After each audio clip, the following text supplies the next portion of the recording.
বাবা মায়ের স্বপ্নের ছেলে পড়ালেখা করে নিজের খরচে বাসা থেকে টাকা দিতে হয় না। এই ছোট্ট কথার বীরে হারিয়ে যায় অনেক বড় স্বপ্ন।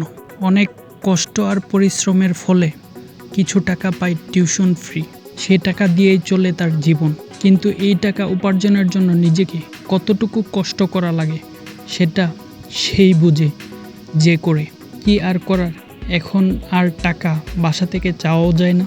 নিজের খরচ চালানোর জন্য নিজের পড়ালেখা কমিয়ে দিতে হয়, টিউশনিতে সময় দিতে হয়। এই জন্য করতে পারে না ঠিকঠাক ক্লাস আর নিজের পড়াশোনা। এই করতে ফেল করে বসে পরীক্ষায়, বলতেও পারে না বাসে।